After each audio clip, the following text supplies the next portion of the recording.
ECG से related आप लोगों ने किसी ने ईसीजी होते देखी हुई है? बड़ी एक मिनट साइलेंट प्लीज सुन लो। हाँ, अच्छा, नॉब्स होती हैं जो चेस्ट पे लगाते हैं,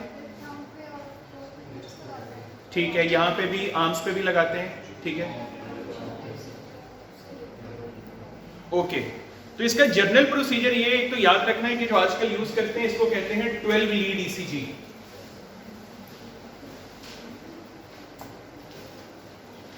12 लीड्स होती हैं इसकी।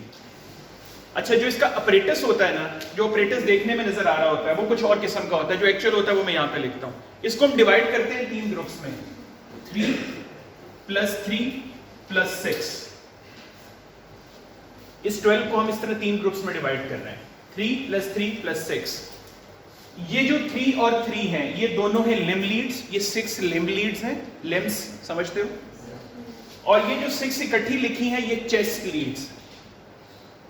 इसका मतलब हो गया कि इन 3 की अटैचमेंट कहां पे होगी, करते हुए लिम्ब्स के ऊपर होगी, और इन 6 की अटैचमेंट कहां पे होगी, जैसे अभी बता रही थी हमें कहां पे है, वो चेस्ट के ऊपर है। वो जो नॉब्स आपने, अगर आपको प्रोसीजर आप यूट्यूब पे भी जाके देख सकते हो, खुद भी प्रैक्टिकल करोगे, अपने हाथ से कर लेना, आपको एग्जैक्ट पता लग जाएगा कि प्रैक्टिकल कैसे होता है, लीड्स कहां लगानी होती है, लोकेशन इंपॉर्टेंट होती है। तो एक तो आपने डिवाइड कर लिया आज के बाद कि 12 लीड ईसीजी में 6 लिम्ब लीड्स हैं और 6 चेस्ट लीड्स हैं। मैंने क्या किया है, लिम्ब लीड्स को भी कितने ग्रुप में कर दिया है, 2 ग्रुप्स में। एक है उसको कहते हैं, जो 3 है उनमें से लिम्ब लीड को कहते हैं बाइपोलर लिम्ब लीड्स, 3 ये हैं। 3 और हैं, उनको कहते हैं ऑगमेंटेड और यूनिपोलर लिम्ब लीड्स। ये भी लिम्ब लीड्स ही हैं, लेकिन इस केस में फर्क क्या आ गया, पहले 3 से ये बाइपोलर थी, ये कौन सी है, यूनिपोलर, या इनको दूसरा नाम क्या देते हैं, जो बुक में लिखा हुआ है मैंने इसलिए यहां पे लिख दिया, ऑगमेंटेड लिम्ब लीड्स। और ये जो चेस्ट लीड्स हैं इनको प्रीकॉर्डियल चेस्ट लीड्स कहते हैं, प्रीकॉर्डियल लीड्स भी, या प्रीकॉर्डियल चेस्ट लीड्स ज्यादा बेहतर वर्ड। अगर आपको एमसीक्यू में कहीं खाली प्रीकॉर्डियल का वर्ड लिखा हो तो परेशान नहीं हो जाना, कंफ्यूज नहीं हो जाना, आपने पिक करना है कि वो किसकी बात हो रही है, चेस्ट लीड्स की ही बात हो रही है। इन 12 लीड्स के कॉम्बिनेशन से ईसीजी जो स्ट्रिप निकलती है उसको फिर एनालाइज किया जाता है, उसको पढ़ा जाता है, देखा जाता है for the diagnosis of certain heart diseases, या देखने के लिए कि कोई और इशू तो नहीं। ये बात समझ आ गई। अगली बात, ये जो बाइपोलर लिम्ब लीड्स हैं इसमें जो 3 लीड्स आती हैं, those are the lead 1, lead 2 and lead 3। ये इनके नाम है, या मैं इनके नाम लिख रहा हूं, यस ये ऐसे ही है, इसको रोमन में लिखते हैं, लीड 1, लीड 2 एंड लीड 3। इसको नंबर्स में नहीं लिखते हैं लिखते हुए, वो 1 2 3 नहीं, ये रोमन्स में लीड 1, लीड 2 एंड लीड 3। ये जहां भी आपको ईसीजी पे लिखा मिलेगा तो ये कौन सी वाली लीड्स की बात हो रही है, बाइपोलर लिम्ब लीड। जो ऑगमेंटेड लीड्स हैं इनके नाम हैं AVR, AVL एंड AVF। क्या नाम है जी, AVR, AVL एंड AVF। ये तीनों कौन सी, ये भी लिम्ब लीड्स है, लेकिन फर्क क्या है 1 2 3 से, ये ऑगमेंटेड है, ये यूनिपोलर लिम्ब। अभी बताता हूं बाइपोलर यूनिपोलर भी क्लियर कर देता हूं। और ये जो प्रीकॉर्डियल चेस्ट लीड्स होती हैं ये 6 होती हैं नंबर्स में, और इसको हम V से शो करते हैं, V1 to V6, V1, V2, V3, V4, V5, V6। अभी तक लीड से रिलेटेड पे बात क्लियर ना हो, सिर्फ नाम लिखे हैं, उनका मैंने कुछ उसकी डिस्क्रिप्शन बताई है, क्लासिफिकेशन बताई। अच्छा, एक 15 लीड ईसीजी भी होती है, 15 लीड, वो यहाँ नॉर्मली नहीं होती, कुछ कॉम्प्लेक्स केसेस में होती है। उसमें अब आपके ज़हन में क्वेश्चन क्या आ रहा होगा, सर वो 3 एक्स्ट्रा कहाँ से ऐड होती हैं, वो इसमें ऐड होती है। ये V1 to V9 बन जाती है, उसमें V7 भी होती है, V8 भी होती है और V9 भी होती है। वो पूरा राउंड एंड राउंड चेस्ट पे ऐसे लगती है सर, लेकिन बहुत रेयर है। हम नॉर्मली जो हमें कॉन्सेप्ट क्लियर होना चाहिए वो 12 लीड ईसीजी का होना चाहिए। यहाँ तक क्लियर हो गया, ओके। अगला ईसीजी में एक इंपॉर्टेंट कॉन्सेप्ट जो आपने याद रखना है, कॉन्सेप्ट आपने याद रखना है, जरा मुझे जल्दी से रिवाइज करवाओ।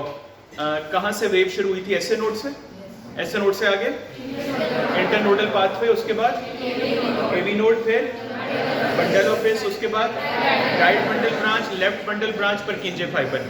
परकिंजे फाइबर सबसे पहले सब, चलो इसको हम एक और तरीके से कर लेते हैं। ये करंट लेके जा रहे हैं, इलेक्ट्रिसिटी करंट लेके जा रहे हैं, करंट का मतलब है कि एकदम वेव जा रही है डीपोलराइजेशन की।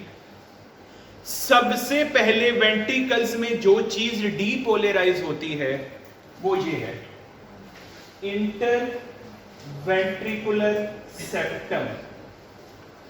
ये जरा याद रखो चीज।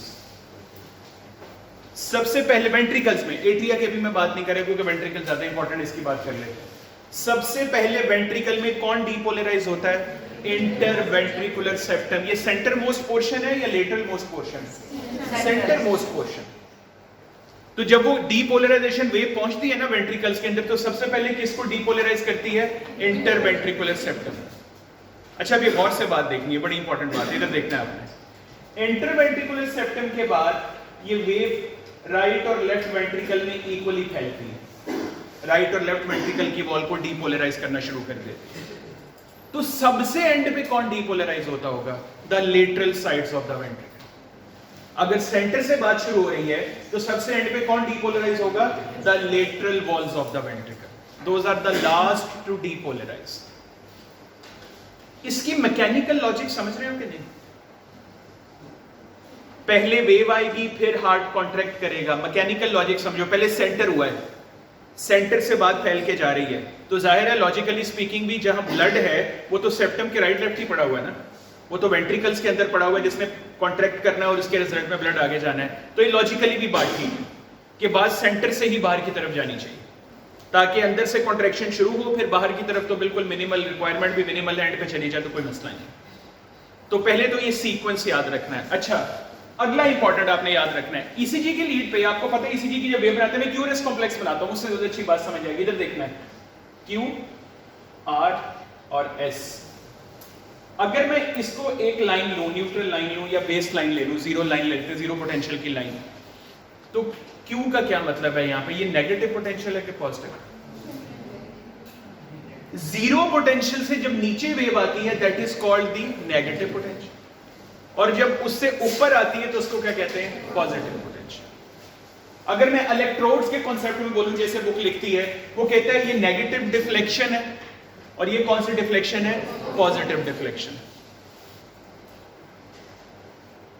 पहले मैं वर्ड्स बोल रहा हूं, मैं इसको जरा एक्सप्लेन करने लगूंगा, और से सुनना है, मेरे साथ जरा रहना है ताकि आपको ये चीज क्लियर हो जाए। बुक ये कहती है कि ये पोटेंशियल्स का कॉन्सेप्ट क्या है। बस मैं आपको ना बहुत ब्रीफली इसको एक बात बता देता हूं। अगर मैं आपको बोलूं कि आपने फिजिक्स में शायद पढ़ रखा होगा, फिजिक्स में पढ़ा होगा ये करंट का फ्लो।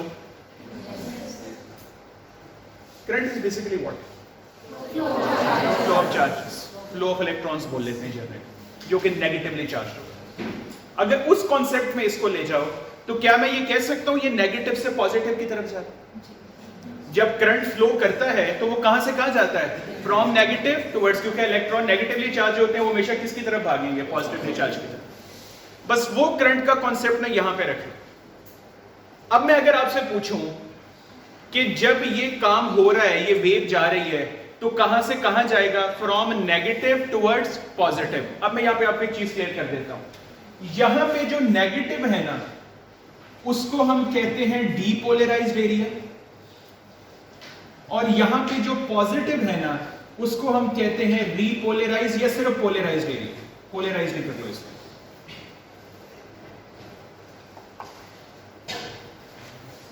अभी मैं लिखा, मैं समझाता हूं इसको। जी, करंट कहां से कहां जाता है? पहला कॉन्सेप्ट बोलिए, नेगेटिव से positive. Are we clear with that? Yes. Okay. Heart के केस में हम नेगेटिव किसको कहते हैं? Depolarised area of the heart. और पॉजिटिव किसको कहते हैं? पोलराइज्ड। अच्छा, इसको आसान इंग्लिश में बोल लेते हैं। नेगेटिव वो है जहां पे वेव पहुंच चुकी है, डीपोलराइज्ड। डीपोलराइज्ड कौन सी जगह होती है? जहां करंट आ गया, जहां पे एक्शन पोटेंशियल, चलो एक्शन पोटेंशियल आपको समझ आएगी, जहां पे एक्शन पोटेंशियल आ गया। और पोलराइज्ड कौन सा एरिया है? रेस्टिंग वाला, जहां पे अभी एक्शन पोटेंशियल रीच नहीं किया।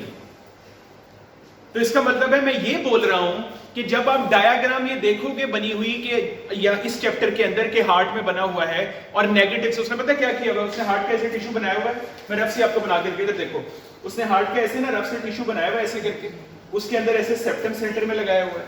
अब वो करंट को कैसे शो कर रहा है? उसने ऐसे लिखा हुआ है negative negative negative negative negative negative negative, और यहां पे बाहर पॉजिटिव। ये जरा गौर से समझो।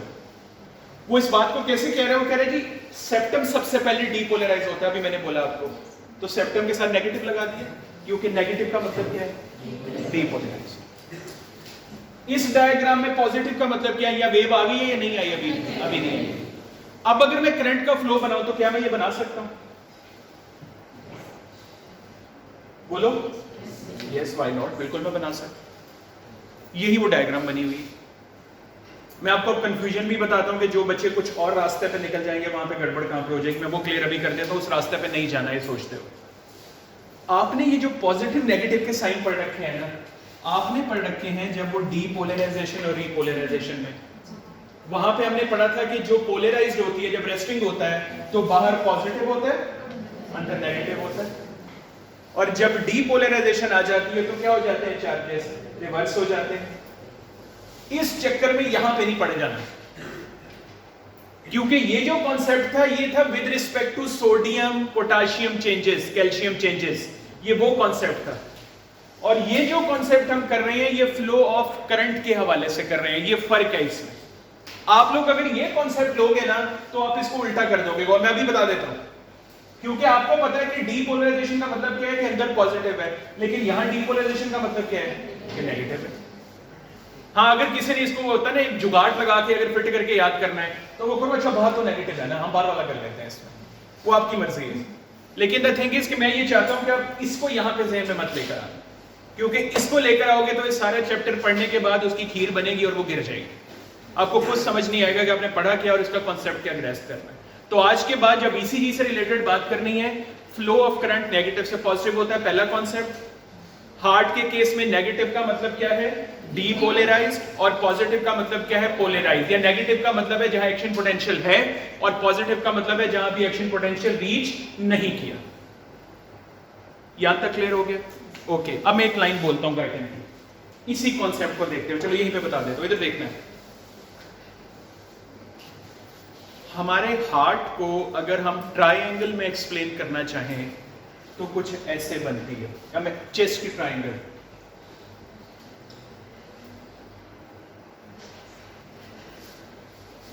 क्या मतलब है? क्या इस ट्रायंगल की कुछ इंपॉर्टेंट प्रॉपर्टीज यहां पे क्या नजर आ रही है? एक तो इनवर्टेड है, क्योंकि नॉर्मल ट्रायंगल तो हम ये बनाते होते हैं जिसमें बेस नीचे होती है, एपेक्स ऊपर की तरफ होता है। लेकिन आपको पता है कि हमारा हार्ट नीचे की तरफ टिप कर रहा है, ऊपर से जरा ब्रॉड है, नीचे की तरफ टिप कर रहा है, तो ऑटोमेटिकली हमारी ट्रायंगल कुछ ऐसे बनेगी। तो क्या मैं ये कह सकता हूं कि हमारे हार्ट के, एक्चुअल हार्ट की चेस्ट में जो पोजीशन है उसमें बेस अपवर्ड्स है और एपेक्स कहां पे पॉइंट कर रहा है? डाउनवर्ड्स कर रहा है।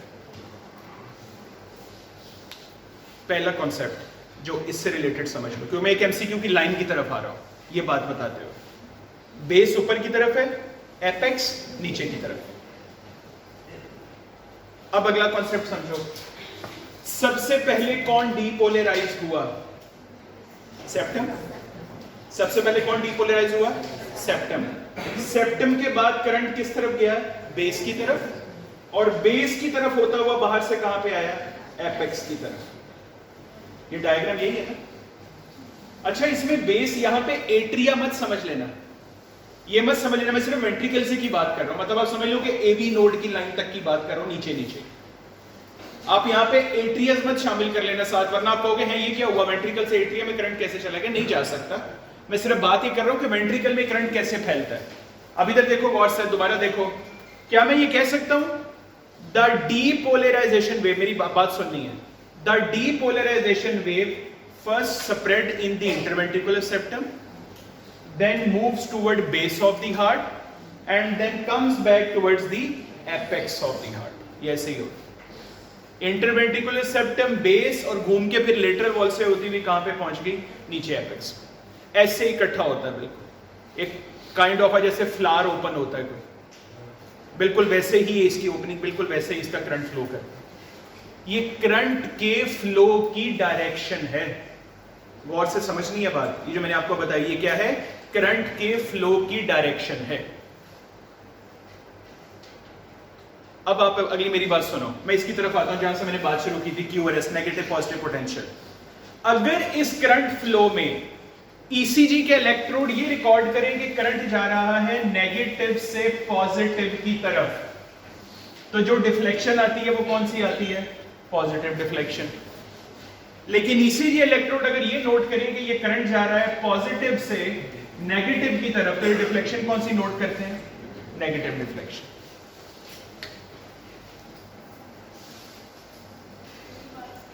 करता हूं। मैंने बात शुरू की, सबसे पहले मैंने आपको कॉन्सेप्ट बताया जो सबसे इसकी बेसिक है कि इलेक्ट्रॉन नेगेटिव है। हमने करंट को यहाँ पे इलेक्ट्रॉन की सेंस में लेना है, चार्जेस में, और हमने लेना है कि नेगेटिव से पॉजिटिव करंट जाए। अगली मैंने बात क्या बताई, हार्ट में नेगेटिव का मतलब क्या है? डीपोलराइज्ड, और पॉजिटिव का मतलब क्या है? पोलराइज्ड। क्या मैं ये कह सकता हूं कि करंट डीपोलराइज्ड से पोलराइज्ड की तरफ जाता है? यस। हमेशा जो चीज डीपोलराइज होगी वहां पहले करंट पहुंचेगा और उसके बाद रीपोलराइज की तरफ जाएगा, या पोलराइज की तरफ जाएगा तो उसके पास बाद में जाता। उसको मैंने इकट्ठा करके यहाँ पे समझाने की कोशिश की कि हार्ट में पहले क्या चीज होती है, इसका बेस और एपेक्स का कॉन्सेप्ट थी। अब मैं फाइनली आपको पॉजिटिव और नेगेटिव डिफ्लेक्शन का कॉन्सेप्ट बता रहा हूं कि वो ईसीजी कैसे पिक करती है, कि ईसीजी की लीड्स उसको कैसे उठाते हैं। देखो मेरी बात सुनो, जब यहाँ नोड्स लगाते हैं, बंदे का हार्ट तो बीट कर रहा है ना, डेड मैन में तो कोई ईसीजी नहीं होती, उसकी तो एक फ्लैट स्ट्रिप आएगी बिल्कुल। वो जब हमें इमरजेंसी में रिसीव डेड होता है ना, खुदा ना खास्ता कोई या किसी की डेथ हो जाती है, तो उसको कंफर्म करने के लिए हम 2 to 3 मिनट्स उसकी ईसीजी लीड रन करते हैं। 2 to 3 मिनट्स, ये काफ़ी लंबा टाइम है बाय द वे, वरना ईसीजी की स्ट्रिप इतनी लंबी नहीं, लेकिन हम कंफर्म करने के लिए कि शायद उसके हार्ट में थोड़ी सी जान मौजूद हो, कहीं से एक आधी वेव भी आ जाए तो हम सीपीआर करके कुछ कर सकते हैं। लेकिन वो जब इतनी लंबी लीड में बिल्कुल फ्लैट ईसीजी होती है तो वो कंफर्मेशन होती है। और भी साइंस होते हैं, रेस्पिरेटरी भी है, प्यूपिल भी है, काफ़ी कुछ देखते हैं, लेकिन ये कंफर्मेशन जो आपने लगाना होता है ना स्ट्रिप के साथ डेथ कंफर्म करने के लिए, वो ईसीजी होती है जिसपे आप कंफर्म करते हैं। तो इसका मतलब है अलाइव या नॉर्मल बंदे में जब ईसीजी हो रही होगी तो उसका हार्ट बीट कर रहा है, इसका मतलब है करंट फ्लो हो रहा है। तो वो जो करंट फ्लो हो रहा होता है उसको कौन पिक कर रहा होता है? ईसीजी इलेक्ट्रोड्स पिक कर रहे होते हैं। जहां पे हार्ट में करंट फ्लो नहीं हो रहा है इसका मतलब है फ्लैट लाइन, और जहां पे एक दफा करंट फ्लो होना शुरू हुआ वहां पे कुछ ना कुछ क्या आना शुरू हो जाता है, वेव्स आनी शुरू हो जाती है। इसी से हमें पता लगता है कि एक तो ईसीजी नॉर्मल है कि नहीं, करंट नॉर्मली फ्लो कर रहा है कि नहीं, और अगर एबनॉर्मैलिटी है तो वो किस किस्म की। यहां तक ये बात समझ आ गई? ओके। 12 लीड ईसीजी की लीड जरा रिवाइज करवा दो, लीड्स रिवाइज करवा दो, कितनी होती हैं? 12 की क्या डिवीजन करनी है? 3 + 3 + 6। फर्स्ट 3 का नाम बाइपोलर लिमिट, नेक्स्ट 3 का नाम ऑगमेंटेड और यूनिपोलर लिम लीड्स, और लास्ट 6 का नाम प्रीकॉर्डियल लीड्स और precordial chest leads. Important prerequisite. अगर इस इलेक्ट्रिकल करंट को या डीपोलराइजेशन को एनालाइज करना है ना ईसीजी पे, तो उसके लिए एक चीज बहुत जरूरी है, कॉन्सेप्ट जरूरी है, जो आपने वैसे पहले पढ़ रखा है कहीं, उसका नाम यहां पे ये है,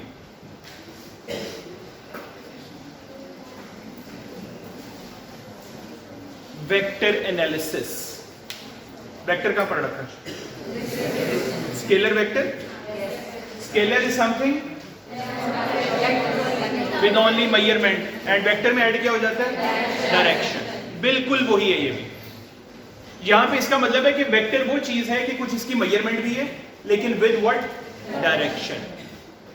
तो आपको कुछ समझ आ रही है ईसीजी में ये वर्ड कहां से फिट इन हो रहा है? कि ये, अब मैं आपको आसान बताता हूं। फॉर एग्जांपल इधर देखना, ये एक वेक्टर है, इधर देखो, ऐसे ड्रॉ करते थे वेक्टर।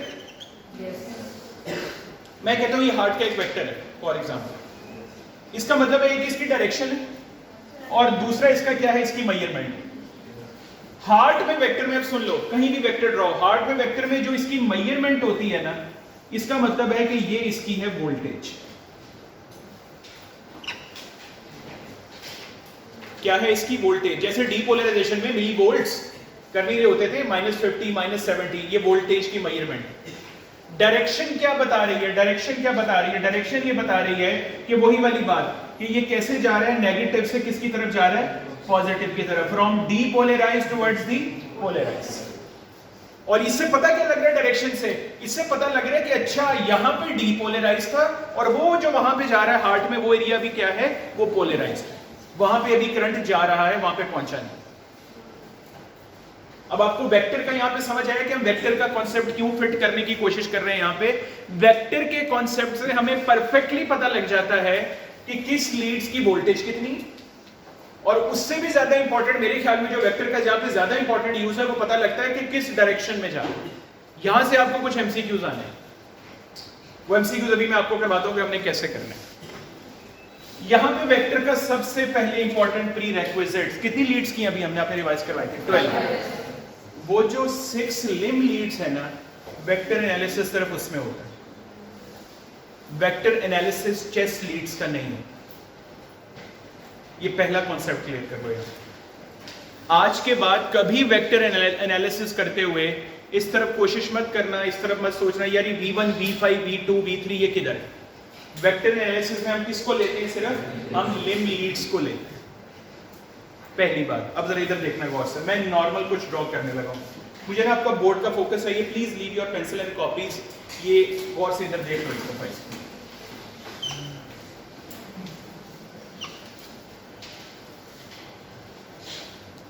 अगर ये 0 है तो हॉरिजॉन्टल में जाहिर है ये क्या बना? 180।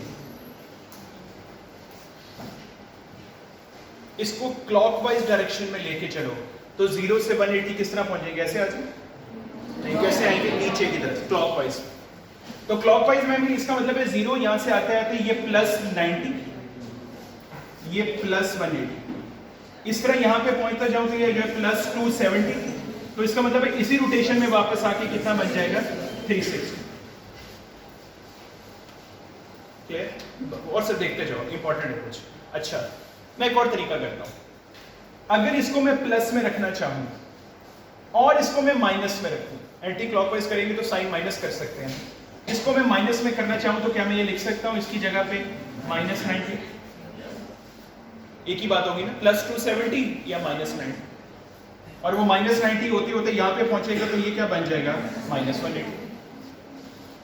तो दोनों तरीकों से बताया जा सकता है। पहला कॉन्सेप्ट कि अगर आपने पूरा सर्कल पूरा करना है तो ये +270 बन जाएगा। सर इसी की चेंज है ना, बाकी तो ऑलमोस्ट सेम ही रहेंगे रेडियस। और अगर आपने ऊपर वाले को एंटी क्लॉकवाइज करने जाना है तो ऑटोमेटिकली ये नेगेटिव हो जाए, तो नेगेटिव के साइन में जाएगा। पहला तो ये होता है बात, क्लॉकवाइज एंटी क्लॉकवाइज की बात क्लियर हो गई। अब अगली बात सुननी है आपने। अब मैं यहाँ पे नॉर्मल, कितनी लीड्स हमारी लिम लीड्स कितनी है? 6। 3 बाइपोलर, 3 यूनिपोलर। उनको मैं यहाँ पे उनके नॉर्मल वेक्टर ड्रॉ कर रहा हूँ। सबसे पहले बाइपोलर के, सबसे पहले लीड 1, 2 एंड 3। लीड 1 आपने मुझे ना उसके सिर्फ बताने हैं कि कितने एंगल पे है। कितने पे है? 0। ये लीड 1 का नॉर्मल हार्ट में जो एंगल आता है ये वो वेक्टर ड्रॉ कर रहा हूं। लीड 1 का वेक्टर है, लीड 2 का वेक्टर ड्रॉ कर रहा हूं।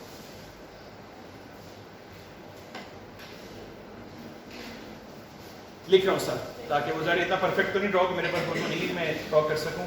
तो जी लीड 2 का किसने पे आ रहा है? 60 डिग्री। जब ड्रॉ किया गया लीड 2 का नॉर्मल हार्ट पे वेक्टर तो इतना बना। लीड 3 ड्रॉ कर रहा हूं।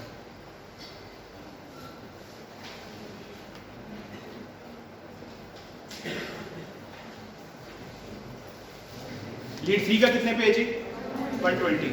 तो मुझे बताओ ये वेक्टर आपने नॉर्मल याद रखने, ये वैल्यूज इंपॉर्टेंट है। ये नॉर्मल हार्ट के वेक्टर्स की लीड 1, 2, 3 बाइपोलर लिम लीड्स के वेक्टर की वैल्यूज हैं। 1 की कितनी? 0 डिग्री। 2 की कितनी? +60। और 3 का कितना? अगर इसका मतलब है आज के बाद मैं आपको सिर्फ एंगल बता दूं, लीड ड्रॉ कर सकते हैं। आपको एक चीज और चाहिए सर, वोल्टेज भी बताएं। लेंथ भी तो ड्रॉ करनी है ना वेक्टर की। देखो लीड ये अगर ये 0 है तो ये भी तो 0 है ना, लेकिन दोनों वेक्टर्स में क्या फर्क है? ऑफ कोर्स मैग्नीट्यूड का फर्क आ गया, यहाँ पे यूनिट्स का फर्क आ गया। तो इसीलिए ये बात आपने इंपॉर्टेंट है कि आप आज के बाद आपको कोई कहे कि जी वेक्टर ड्रॉ करना है तो आपने उससे 2 चीजें पूछनी है। आपने कहने भाई एक तो एंगल बताओ और एंगल के साथ दूसरा क्या बताओ? उसकी मेजरमेंट बताओ। आप कितनी लेंथ का वेक्टर चाह रहे हैं? तो इनकी भी मेजरमेंट्स हैं, इनकी अपनी मेजरमेंट्स हैं। खैर वो एक अलग बात है, वो बाद में मैं उसकी बात करता हूं। अब ये सुनो, अब कौन सी 3 लीड्स रह गई? Augmented unipolar limb leads. अब मैं उसको ड्रॉ करता हूं। सबसे पहले मैं ड्रॉ करता हूं ABF।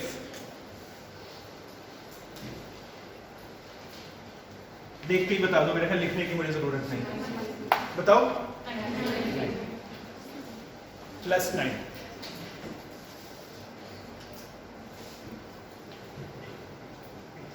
ABR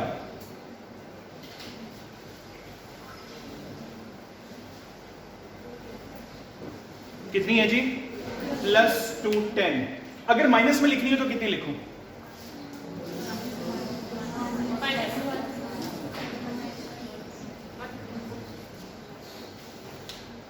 क्योंकि 30 का फर्क है ना, 180 और 210 में 30 का फर्क है, तो अगर 90 से वापस आ रहे हो तो भी 30 का डिफरेंस रखना है। तो फर्क कितना है कि 180 से 30 माइनस कर देंगे 150 बन जाएगा, ये 30 प्लस हुआ, सिर्फ इतना है। तो इसका मतलब मैं बता सकता हूं कि AVR जो है वो या तो -150 बोलो तब भी ठीक है, या +210 बोलो तब भी ठीक है।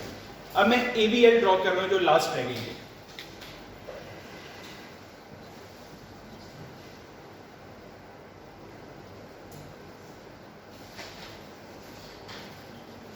क्या वैल्यू है जी AVL की?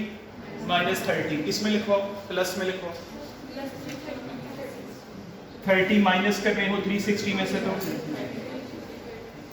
ठीक है। अगर हम 0 से चल रहे हैं तो ऊपर की तरफ माइनस आएगा, और माइनस में क्या है 30। लेकिन अब अगर क्लॉकवाइज ही पहुंच रहे हैं इस तक आने के लिए, हम ये वाली डायरेक्शन ले रहे हैं, तो ये क्या बन जाएगी +330।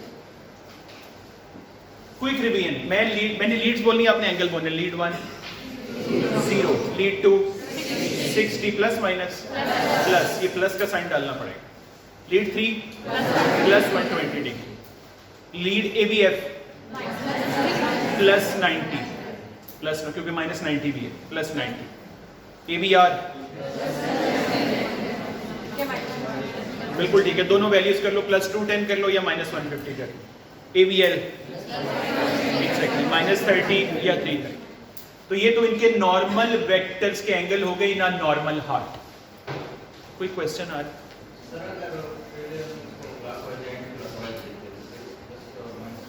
हाँ कोई फर्क नहीं पड़ता, लेकिन आपको याद रखना MCQs के, ये इंपॉर्टेंट। MCQ में जरूरी नहीं है वो -30 लिखा हो, 330 भी लिख सकते हैं। MCQ में जरूरी नहीं है ये -150 लिखा हो, +210 भी लिख सकते हैं, आपको याद रखना है। आप लिखते हुए बता दो, ये क्लॉकवाइज दे रहे हैं तो फिर प्लस में लिख दो, अगर दोनों ले रहे हो तो नीचे प्लस ऊपर माइनस, दोनों चलेगा। ये गाइटन का जो 15 एडिशन या 14 एडिशन है उसके अकॉर्डिंग मैं डायग्राम बना रहा हूं। कोई क्वेश्चन? जी वो क्यों नहीं आती, वो कर लेते हैं कुछ और। ये तो हर लीड का अपना अपना हो गया। What about the heart net? कुछ नेट भी तो होना चाहिए ना कि हार्ट का, यार सर ये काम कर दें, हार्ट का ना कोई एक वेक्टर हमें नेट ऐसा बता दें कि हम कहें ओके कि पूरा हार्ट जब डीपोलराइज होता है तो ये नेट वेक्टर बना के इस तरफ डायरेक्शन जाती है। बाय द वे इधर मेरी तरफ देखना आपने, ये क्या हमने वेव की थी अभी, ऐसे ऊपर को गई, ऐसे फ्लावरिंग पैटर्न आया, नीचे को आई, और ऐसे नीचे को आके जब ऐसे आती है नीचे की तरफ, लॉजिक क्या कहती है? Logically speaking it should be in this direction, net vector. क्या ख्याल है, सही कह रहा हूं? हार्ट ऐसी पड़ा हुआ है ना, तो नेट वेक्टर ये होना चाहिए कि जैसे वो वेव फाइनल सेपरेट करके पहुंच रही है तो वो बिल्कुल नीचे की तरफ होना चाहिए और बिल्कुल सीधा होना चाहिए। अब मैं बनाता हूं हार्ट का एक्चुअल वेक्टर। ये जो लीड 2 है ना, इसके बिल्कुल साथ हल्का सा 1 डिग्री का फर्क, ये हार्ट का एक्चुअल वेक्टर बना रहा हूं, +59 डिग्री। ये हार्ट का एक्चुअल वेक्टर है, पूरे हार्ट कंबाइंड। नॉर्मल से जो हम सोच रहे थे उससे क्या चेंज है? बताओ क्या चेंज है नॉर्मल से? कि बिल्कुल नीचे होना चाहिए था सेंटर में। मतलब समझो कि ये राइट एट्रियम की साइड, राइट वेंट्रिकल की साइड, इधर देखो मेरी तरफ, ये अगर हार्ट ले लें पूरा, ये राइट वेंट्रिकल की साइड हुई, ये लेफ्ट वेंट्रिकल की साइड हुई, ऐसे ही पड़ा हुआ है। अगर मैं आपको फेस कर रहा हूं सामने, सेंटर में सेप्टम है, तो वो तो सेंटर में ऐसे हो गया, तो सेंटर में रही है, तो होना ये चाहिए था कि बिल्कुल सेंटर में होता, लेकिन वेक्टर किसकी तरफ है? लेफ्ट वेंट्रिकल की तरफ। ये चीज क्या शो कर रही है? यस, आपको अच्छे तरीके से पता है कि लेफ्ट वेंट्रिकल का मस्कुलर मास चारों चैम्बर्स में से सबसे ज्यादा है। अगर आज के बाद आपसे कोई 2 सवाल करे कि normal vector of the heart की वैल्यू क्या है, क्या बताओगे? +59। अगला क्वेश्चन ये आपसे करे ये लेफ्ट की तरफ डेविएटेड क्यों है नॉर्मल में? सिंपल सा आंसर आप कहोगे वो जैसे एपेक्स थोड़ी लेफ्ट की तरफ है, उसकी रीजन यही है क्योंकि left ventricular mass is highest of all 4 chambers. और बिलीव करो ये अगर बाकी कोई मास होता नहीं उसकी तरफ चला जाता। ये है normal axis of the heart. मुझे बताओ अगर normal axis of the heart आपको मैं 5 मार्क्स का क्वेश्चन दूं, आप बना लोगे? आपने करना क्या है, पहले ये बनाना, सारी लीड्स उसके ऊपर ऐसे बारी बारी लिम लीड्स को लगाना, और लिम लीड्स लगाने के बाद एक फाइनल में आपने एक वेक्टर लंबा सा करके दिखा देना नीचे, वो किसका वेक्टर होगा? रिजल्टेंट हार्ट का +59 डिग्री। ये कंबाइन करके आता। अच्छा एंगल कैसे आता है मैं बता देता हूँ। फॉर एग्जांपल मेरे पास ये दो लीड्स थी, चलो ये इसका भी आंसर कर देता हूँ। इधर देखो, इन्होंने पूछा सर ये एंगल कैसे बनता है। फॉर एग्जांपल मैं इन दो लीड्स से मैंने नेट वेक्टर निकालना है। नेट वेक्टर उसका तरीका ये होता है कि एक परपेंडिकुलर इससे गिराना है और एक परपेंडिकुलर मैंने इससे, वो जो परपेंडिकुलर ड्रॉ करते हैं टिप से, उसका मेथड होता है। ये जिन पॉइंट्स पे मिलते हैं ना, वो पॉइंट क्या बन जाता है, रिजल्टेंट वेक्टर। वो जो आपने पूछा ना ये कैसे निकला, वो जाहिर है इन सब के परपेंडिकुलर ड्रॉ करके एक नेट वेक्टर को किसी पॉइंट पे कहीं ना कहीं जाके मीट किया, वहां पे जाके जब इंडिविजुअल एंगल एक्चुअल हार्ट में मेजर किए गए ना, वो जो वेव की डायरेक्शन देखी गई है उस अकॉर्डिंग लिए गए। जब उन्होंने एक्चुअल उसको मेजर किया, इंडिविजुअल लीड भी तो मेजर की होगी ना स्टार्ट में, तो एक एक लीड को जब मेजर करके वेक्टर निकाले तो उन्हें पता लगा कि इंडिविजुअल इस डायरेक्शन में निकला, और वोल्टेज भी देते हैं तो मेजरमेंट की। लेकिन जो रिजल्टेंट वेक्टर निकाला वो परपेंडिकुलर ड्रॉ करके होता है टिप से। ये खैर हमारे लिए जरूरी नहीं था, लेकिन आपने पूछा तो मैंने आंसर कर दिया। ये बात समझ आ गई यहाँ पे। अब मेरा आपसे एक क्वेश्चन है, व्हाट इफ अगर हार्ट का, मैं हार्ट का वेक्टर ब्लैक से ड्रॉ कर रहा हूं, ये हार्ट का रिजल्टेंट वेक्टर ये आ रहा है किसी के हार्ट में, इसकी वैल्यू हम ले लेते हैं +140। पहले तो मुझे बताओ इज इट नॉर्मल और एबनॉर्मल? +59 से जब भी हिलेगा तो कुछ ना कुछ गड़बड़ है। अब मैं आपको आसान बात, मेरी तरफ देखना, आपने मेरी तरफ देखो। अगर ये एक्सिस राइट में डेविएटेड है, दो कॉजेज आनी चाहिए ज़हन में, दो कॉजेज। अच्छा लेफ्ट पे डेविएटेड की क्या कॉज थी? लेफ्ट वेंट्रिकुलर मैस ज्यादा था। अगर मैं ये बोल लूं कि किसी को ये प्रॉब्लम है, राइट वेंट्रिकुलर हाइपरट्रॉफी, हो सकता है राइट पे एक्सिस डेविएट, राइट वेंट्रिकल का मैस बढ़ गया जी, एबनॉर्मल है, डिजीज है, नॉर्मल नहीं, लेकिन एक्सिस तो उस तरफ चला गया। क्योंकि वेव अब कैसे जाएगी, वेव का समझो, वो जो डीपोलराइज है पोलराइज, तो जाहिर है अब डीपोलराइज जो हल्की चीज है वो पहले डीपोलराइज होगी, जितना मैस ज्यादा है वो बाद में होगा, वहां तो करंट बाद में पहुंचेगा, तो ऑटोमेटिक सी बात है वेव इस तरफ जा रही है, करंट इस तरफ का बनेगा। राइट वेंट्रिकुलर हाइपरट्रॉफी, एक और राइट बंडल ब्रांच ब्लॉक,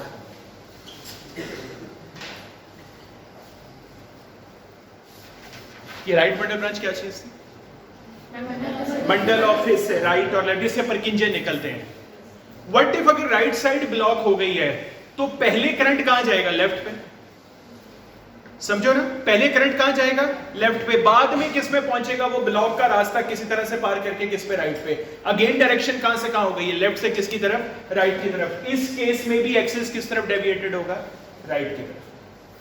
बल्कि मैं आपको एक और बात बताऊं, राइट बंडल ब्रांच ब्लॉक में तो एक्सट्रीम राइट एक्सिस डेविएशन होती है, बहुत ही ज्यादा राइट की तरफ चला जाता है। मुझे एक बात बताओ, अगर ये आ रहा है वेक्टर किसी का,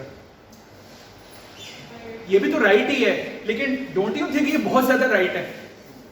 ये तो था ना यहां से सिर्फ इतना चला गया राइट वेंट्रिकल पे, ये तो इसका मतलब है कि वो ऊपर, मतलब पहले पूरा हार्ट होगा, उसके बाद जाके बात वहां पे ऊपर पहुंचेगी, तो बिल्कुल ही रूट पे और ले लिए, तो ये ज्यादा डेंजरस कंडीशन होगी, कहीं भी वेक्टर जा सकता है अब नॉर्मल केसेस में।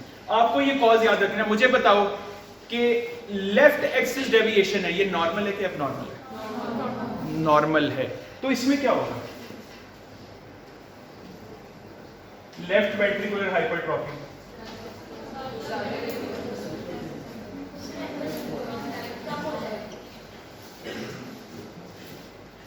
लेफ्ट एक्सिस तो होगा, लेकिन वो रेंज में कहां से कहां चला जाएगा? ऊपर की तरफ। क्योंकि अब लेफ्ट वेंट्रिकुलर हाइपरट्रॉफी ने करंट पहले ही लेफ्ट की तरफ जा रहा था, लेकिन उसकी वजह होने से अब एक्सट्रीम लेफ्ट, जब ऊपर जाते हैं ना, जीरो से ऊपर चले जाते हैं माइनस वाली साइड पे, तो उसको एक्सट्रीम कहते हैं। तो ये अब एक्सट्रीम केसेस की तरफ चला गया लेफ्ट वेंट्रिकुलर। और दूसरी कॉज क्या लिखो इसके साथ? Left bundle branch block. दूसरा क्या हो जाएगा? Left bundle branch block. Left axis deviation की पहली कॉज नॉर्मल, सुनो मेरी तरफ, लेफ्ट एक्सिस डेविएशन की पहली कॉज नॉर्मल, लेकिन एक्सट्रीम लेफ्ट एक्सिस डेविएशन की कॉज में क्या आ जाएगा? Left ventricular hypertrophy and left bundle branch block. Right axis deviation की कॉज में राइट वेंट्रिकुलर हाइपरट्रॉफी, और दूसरा क्या आ जाएगा? राइट। आपको पता क्या बताना है एज अ फिजियोलॉजी स्टूडेंट, यहाँ पे आपको कॉज आनी चाहिए, आपको ये एक्सप्लेन करना आना चाहिए भी what is the cause of right axis deviation in right ventricular hypertrophy. What is the cause? The increase in muscle mass in case of right ventricular hypertrophy. So the first depolarization will occur in the rest of the heart, and then finally all the depolarization wave will travel towards the right ventricle in the last. So direction will always be from depolarized towards the polarized. उसको ज्यादा time लगेगा ना तो wave बाद में पहुंचेगी, इसीलिए सारा एक्सिस उसकी तरफ जा रहा है. And right bundle branch block में क्या कॉज है राइट एक्सिस डेविएशन की? अगेन क्योंकि राइट का रास्ता ही बंद है, तो पहले कौन डीपोलराइज होगा? लेफ्ट होगा. उसके बाद फिर वेव किसके पास पहुंचेगी? एंड पे जाके नीचे से फिर जाके शायद राइट के पास, वो भी अगर ब्लॉक इनकम्प्लीट हुआ. अगर राइट कंप्लीट ब्लॉक हुआ तो शायद उस तक तो वेव पहुंचेगी नहीं, लेकिन उस केस में भी पोलराइज स्टेट कौन सी रहेगी? Right ventricle. और डायरेक्शन फिर किस तरफ जाएगी? उसी तरफ को जाने वाली. अच्छा, व्हाट इफ लेफ्ट वेंट्रिकल काम नहीं कर रहा?